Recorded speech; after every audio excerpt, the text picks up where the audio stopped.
بسم اللہ الرحمن الرحیم الکریم اما بعد فاعوذ باللہ من الشیطان الرجیم بسم اللہ الرحمن الرحیم قد قال اللہ تبارک و تعالی فی القرآن المجید والفرقان الحمید ثانی اثنین اذ ہما فی الغار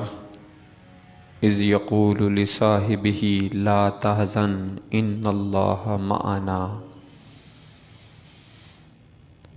فأنزل اللہ سکینتہ علیہ وأیدہ بجنود لم تروها وجعل کلمۃ الذین کفروا السفلی وکلمۃ اللہ ہی العلیٰ واللہ عزیز حکیم آمنت باللہ صدق اللہ مولانا العظیم وبلغنا رسولہ النبی الکریم الامین ونحن علی ذلک لمن الشاہدین والشاکرین والحمد للہ رب العالمین ان اللہ وملائکتہ یصلون علی النبی یا ایہا الذین آمنوا صلوا علیہ وسلموا تسلیما۔ تمام احباب مل کر درود پاک پڑھیں۔ صلاۃ و سلام علیکہ یا سیدی یا رسول اللہ وعلی آلک و اصحابک یا سیدی یا حبیب اللہ۔ الصلاۃ و السلام علیکہ یا سید الانبیاء والمرسلین وعلی آلک و اصحابک یا رحمۃ للعالمین۔ یا رب صلی وسلم دائما ابدا علی حبیبک خیر الخلق کلہم هو الحبیب الذی ترجى شفاعتہ لکل حول من الاحوال مقتحم۔ یا رب بالمصطفیٰ بلغ مقاصدنا واغفر لنا ما مضی یا واسع الکرم۔ اللہ رب العزت کی حمد و ثنا اور اللہ کے پیارے محبوب حضور آقا نامدار مدنی تاجدار حضور سرور کائنات روح کائنات جان کائنات اور ایمان کے مرکز و محور نبی آخر الزماں احمد مجتبیٰ محمد مصطفیٰ صلی اللہ علیہ وآلہ وسلم پر درود و سلام کا نذرانہ عرض کرنے کے بعد محترم سامعین و حاضرین، سورہ توبہ کی آیت نمبر 40 کا کچھ حصہ تلاوت کرنے کی سعادت حاصل ہوئی۔ خالق کائنات سے دعا ہے کہ وہ ہم سب کو صحیح معنوں میں قرآن مجید فرقان حمید کو سمجھ کر پڑھنے کی توفیق عطا فرمائے۔ اللہ رب العزت نے اپنے پاک کلام میں ارشاد فرمایا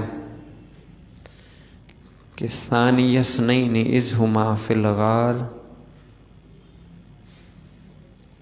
صرف دو جان سے جب وہ دونوں غار میں تھے، اذ یقول لصاحبہ، جب اپنے یار سے فرماتے تھے لا تحزن ان اللہ معنا، غم نہ کھا بے شک اللہ ہمارے ساتھ ہے۔ فانزل اللہ سکینتہ علیہ، تو اللہ نے اس پر اپنا سکینہ اتارا،